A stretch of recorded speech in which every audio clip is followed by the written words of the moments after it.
की सर याआधी सुद्धा त्यांच्या विरुद्ध निदर्शनं झाली आहेत, शपथविधीपूर्वी सुद्धा देशाच्या अनेक भागात त्यांच्या विरोधात निदर्शनं झाली। तुम्हाला काय वाटतं की असा रोष व्यक्त करण्यानं ट्रम्प आणि मस्क जोडी आपला निर्णय बदलू शकते का?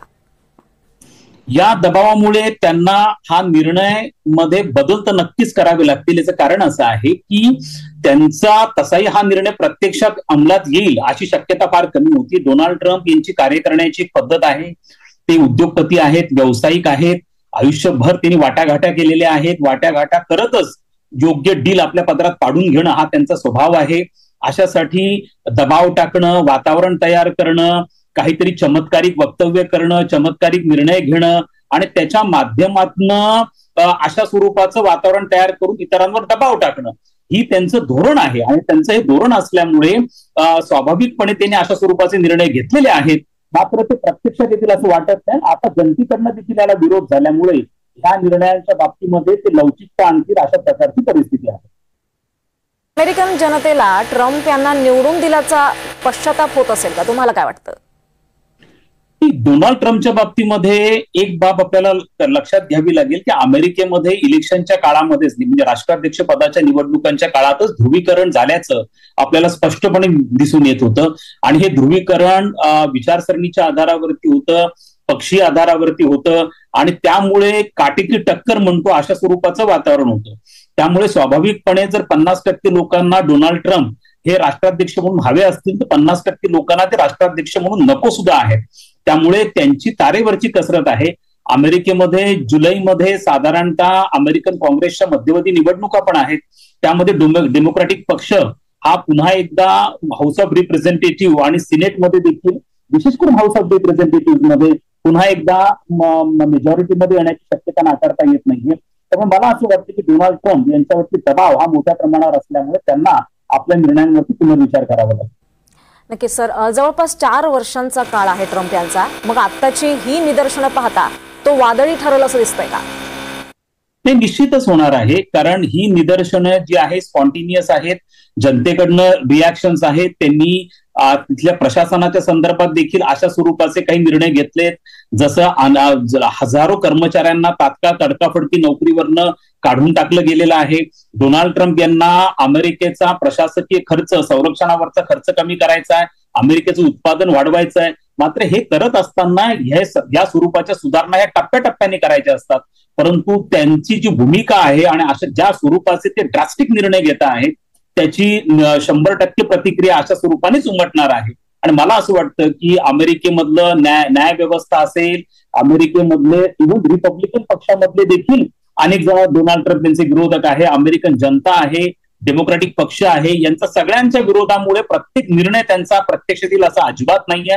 त्यामुळे डोनाल्ड ट्रम्प यांना आपल्या सर्वच निर्णयांवरती येत्या काळामध्ये पुनर्विचार करावा लागणार।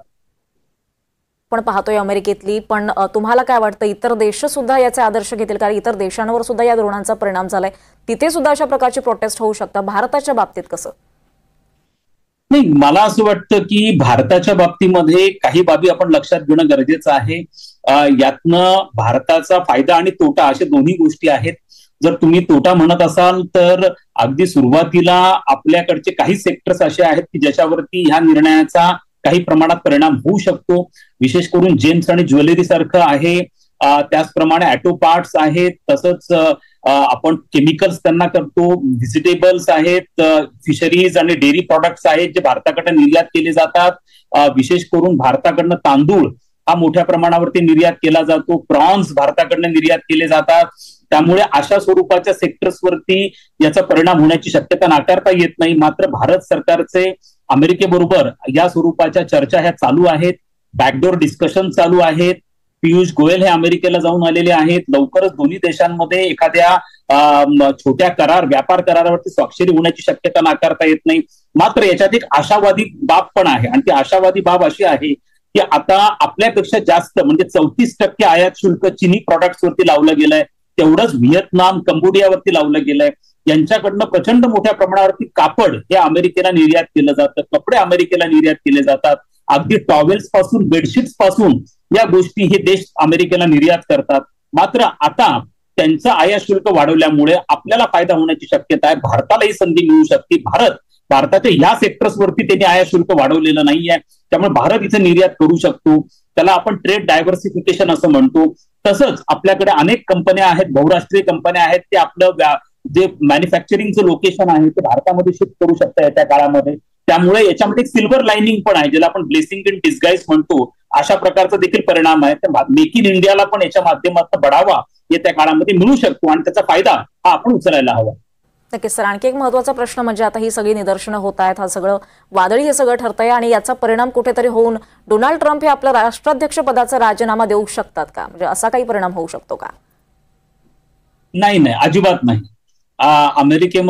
अमेरिकेच्या राज्यघटनेनुसार राष्ट्राध्यक्ष बनल्यानंतर तो 4 वर्ष राहतो. त्याच्या विरोधामध्ये महाभियोग हा आणावा लागतो. महाभियोग आणण्याची प्रक्रिया ही अत्यंत किचकट अशा स्वरूपाची ही प्रक्रिया आहे. त्यामुळे गेल्या 200 वर्षांच्या इतिहासामध्ये अशा स्वरूपाने फार कमी बोटार मोजण्या एवढे प्रसंग होते की ज्या वेळेला महाभियोगाचा वापर केला गेला. आणि डोनाल्ड ट्रम्प हे आता 3ऱ्या टर्मच्या निवडणुकाच्या तयारीमध्ये आहेत. त्या पद्धतीने त्यांचा स्वभाव आहे, त्या पद्धतीने करणार नाहीत. मला असं वाटतं की ते आपल्या निर्णयांमध्ये लवचिकता आणतील, परंतु राजीनामा वगैरे ते देतील असं अजिबात वाटत नाही. नक्कीच सर. त्यामुळे जनतेतून हा जो रोष व्यक्त होतोय यामुळे कुठेतरी डोनाल्ड ट्रम्प हे आपला निर्णय बदलतात का हे पाहणं येत्या काळात महत्वाचं ठरणार आहे. धन्यवाद आपण दिलेल्या या सगळ्या सविस्तर माहितीसाठी.